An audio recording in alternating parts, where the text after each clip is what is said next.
Hello students, welcome in my YouTube channel The Master Tutorial।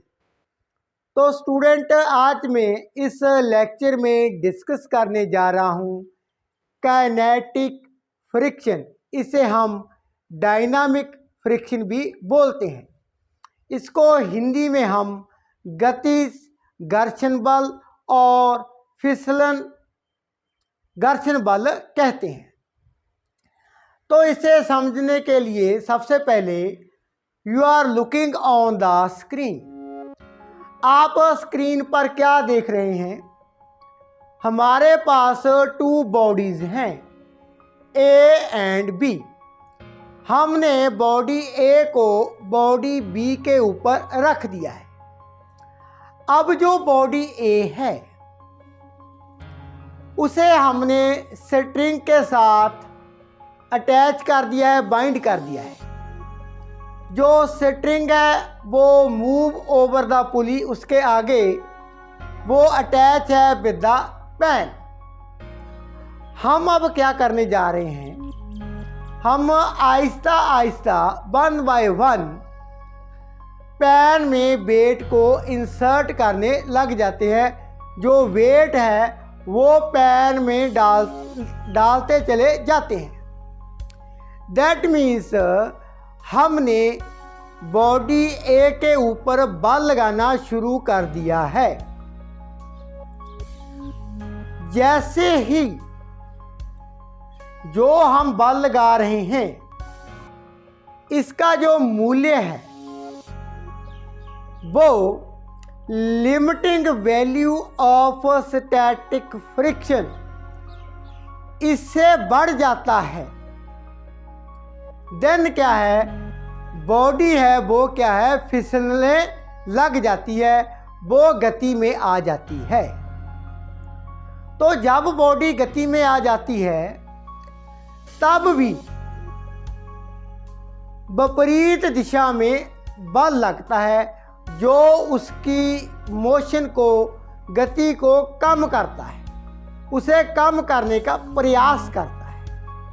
तो जो वो बल है विपरीत दिशा में उत्पन्न हो रहा है। जब बॉडी ए है जो हमारे पास वो फिसलने लग चुकी है तो उस बल को हम गतिज घर्षण बल बोलते हैं। इंग्लिश में that is a kinetic friction और डायनामिक फ्रिक्शन इसे हम कहते हैं। नाउ स्टूडेंट्स, आइए इनकी डेफिनेशंस को डिस्कस कर लेते हैं। Kinetic friction is the opposing force, विपरीत दिशा में बल है। दैट इज सेटअप, कब ये होंद में आता है, मीन्स ये कब एग्जिस्ट करता है। That is setup between the surfaces of contact of two bodies when one body is in a relative motion over the surface of another body। तो ये बल सेटअप होता है कहाँ पर? जब टू बॉडीज की जो सतह है, जो सतह संपर्क में है, वहाँ पर क्या है, ये एग्जिस्ट करता है, सेटअप हो जाता है। अब होता कब है? जब वन बॉडी दूसरी बॉडी के सापेक्ष क्या है, गति में होती है। जैसे हमने एग्जाम्पल को डिस्कस किया है। और इसकी अनदर डेफिनेशन हम डिस्कस कर लेते हैं। काइनेटिक फ्रिक्शन, और इसे हम क्या बोलते हैं, dynamic friction is the opposing force. ये क्या है, विपरीत दिशा में बल है। That comes into play, ये कब रोल प्ले करता है, कब ये उत्पन्न होता है? When one body actually moving over the surface of another body. तो जब एक बॉडी दूसरी बॉडी के सरफेस के ऊपर असल में क्या है, गति कर रही होती है, तब जो विपरीत दिशा में बल उत्पन्न होता है उसे हम क्या बोलते हैं, काइनेटिक फ्रिक्शन और डायनामिक फ्रिक्शन। आइए students, in the next step में हम काइनेटिक फ्रिक्शन के गतिज घर्षण बल है जो इनके रिगार्डिंग सम इम्पॉर्टेंट फैक्ट को डिस्कस कर लेते हैं। So students, the kinetic friction depends on the nature of surfaces of two bodies relative motion. तो जो गतिज घर्षण बल है वो इस बात पर निर्भर करता है जब एक बॉडी दूसरी बॉडी के रिलेटिव मीन्स सापेक्ष गति में होती है, तो उन दोनों बॉडीज का जो सतह है, जो कांटेक्ट में है, संपर्क में है, उन दोनों सतह की जो संपर्क में है उनकी नेचर कैसी है, प्रकृति कैसी है, उस पर काइनेटिक फ्रिक्शन गतिज घर्षण बल क्या करता है, निर्भर करता है। आगे, kinetic friction is independent of the area of the surfaces of the two bodies in contact। जो गतिज घर्षण बल है वो स्वतंत्र है, मीन्स इस बात पर वो निर्भर नहीं करता कितना एरिया दोनों बॉडीज का संपर्क में है, मीन्स कितना क्षेत्र दोनों सतह का संपर्क में है जो रिलेटिव मोशंस में है, उस बात पर जो काइनेटिक फ्रिक्शन है वो क्या है, इंडिपेंडेंट है। आगे, the kinetic friction is nearly independent of the velocity with which the body move. तो इसका मीनिंग ये है, जो गतिज घर्षण बल है वो लगभग नियरली लगभग इंडिपेंडेंट स्वतंत्र, मीन्स वो लगभग स्वतंत्र है इस बात से जो ऑब्जेक्ट है वो किस गति के साथ मूव करता है, उसकी वेलोसिटी वेग कितना है, इस बात पर जो गतिज घर्षण बल है वो बहुत ही कम डिपेंडेंट है। कहने का मीनिंग ये है वो बहुत ही कम डिपेंडेंट है, मीन्स हम कह सकते हैं दैट इज नियरली इंडिपेंडेंट। किस वेग के साथ जो बॉडी है वो गति करती है, इस पर गतिज घर्षण बल लगभग क्या है, स्वतंत्र है। आइए आगे का पॉइंट डिस्कस कर लेते हैं। In the next step, the kinetic friction is always, हमेशा के लिए, less than the limiting static friction. Limiting static friction क्या होती है, हमने प्रीवियस वीडियो में डिस्कस कर लिया है। वो अधिकतम मूल्य किसका, स्थैतिक घर्षण बल का, जिसके पश्चात बॉडी क्या है, गति में आ जाती है यदि हम बल को बढ़ा देते हैं। किससे, limiting value of static friction से। स्टूडेंट, आइए से एक ग्राफ की हेल्प के साथ समझने का प्रयास करते हैं। This line shows applied force, जो हम बल लगा रहे हैं बॉडी के ऊपर। ये लाइन क्या है, फोर्स ऑफ फ्रिक्शन, घर्षण बल को रिप्रेजेंट करती है, ये लाइन। अब स्टूडेंट जो हमने एग्जाम्पल को देखा था, जैसे जैसे हम बॉडी ए के ऊपर बल को बढ़ाते जाते हैं, हम क्या देखते हैं, वैसे वैसे जो स्टैटिक फ्रिक्शन है वो क्या है, बढ़ती जाती है। Because static friction is self adjusting force. तो ये जो स्ट्रेट लाइन है O to A, ये क्या रिप्रेजेंट करती है, जैसे जैसे हमने बल को बढ़ाते चले गए वैसे वैसे फोर्स ऑफ फ्रिक्शन भी बढ़ता चला गया, घर्षण बल। तो ये स्टैटिक स्थितिक घर्षण बल को रिप्रेजेंट करती है।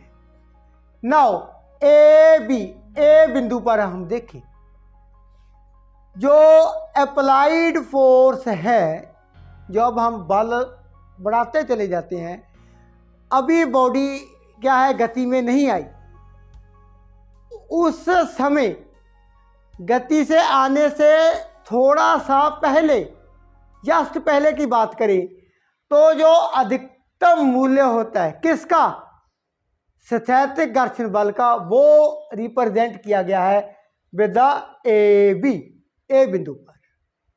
यह क्या रिप्रेजेंट करता है, मैक्सिमम स्थैतिक घर्षण बल। इसके आगे जब हम और फोर्स लगा देते हैं, बल को बढ़ा देते हैं, तो जो स्थैतिक घर्षण बल है अब वो क्या है, एग्जिस्ट नहीं करता। नाउ अब क्या हो जाता है, हमारे पास बॉडी क्या है, गति में आ जाती है। तो एफ के दैट इज mn, अब ये सीधी लाइन क्या रिप्रेजेंट करती है, गति घर्षण बल, फ्रिक्शन फोर्स, इसे रिप्रेजेंट करती है। तो जो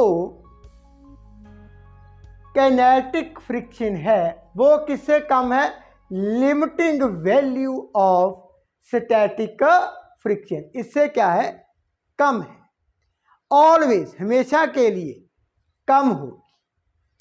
आइए आगे का पॉइंट डिस्कस कर लेते हैं। It is a directly proportional to the normal reaction. तो स्टूडेंट जो गतिज घर्षण बल है वो सीधे अनुपात में है किसके, नॉर्मल रिएक्शन के। बॉडी ए बी के ऊपर क्या है, स्लाइड कर रही है, खिसक रही है। बॉडी ए ने बी के ऊपर बल लगाया, बी ने उतना ही बल ए के ऊपर लगा दिया है, मीन्स नॉर्मल रिएक्शन। तो जितनी नॉर्मल रिएक्शन ज़्यादा होगी, काइनेटिक फ्रिक्शन उतनी ज़्यादा होगी। दैट मीन्स जो काइनेटिक फ्रिक्शन है एफ के, ये सीधे अनुपात में है नॉर्मल रिएक्शन। प्रोपोर्शनैलिटी कांस्टेंट को मैं हटाने जा रहा हूं, दैट इज म्यू के मल्टीप्लाई बाय आर। अब म्यू के ये क्या है, ये है coefficient of kinetic friction. Mu S क्या होता है, कोफिशिएंट ऑफ स्टैटिक फ्रिक्शन। तो स्टूडेंट जो म्यू के है ये always less than mu S, means coefficient of kinetic friction is always less than coefficient of static friction. अब जो coefficient of kinetic friction है, ये इस बात पर इसकी वैल्यू निर्भर करती है जो सतह है उसकी, दोनों बॉडीज की सतह है उनकी प्रकृति कैसी है, नेचर कैसी है, उस बात पर जो कोफिशिएंट ऑफ काइनेटिक फ्रिक्शन है वो क्या होती है, डिपेंडेंट होती है।